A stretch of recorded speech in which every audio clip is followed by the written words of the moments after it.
Itong tao to, binangga kami. Yung video ko talaga to para mag-viral tong taong to. Bakit kuya? To kuy, ba't mo kami binangga tapos tinakbuhan mo pa kami, di mo naman lang kami tinulungan. Grabe ka naman boss, siguro wala kang pangbayad kaya tinakbuhan mo kami. Bakit kuya? Huwag mo kang harangin, nagmamadali ako.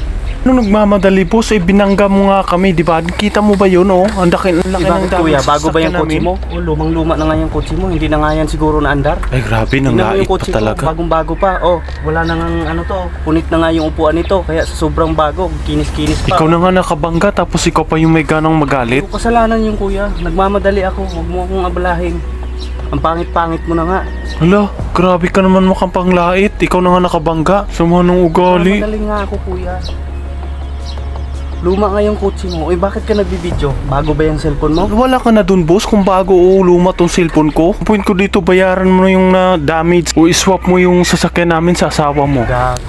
O iswap mo yung Gag. sasakyan namin sa asawa mo. Yun.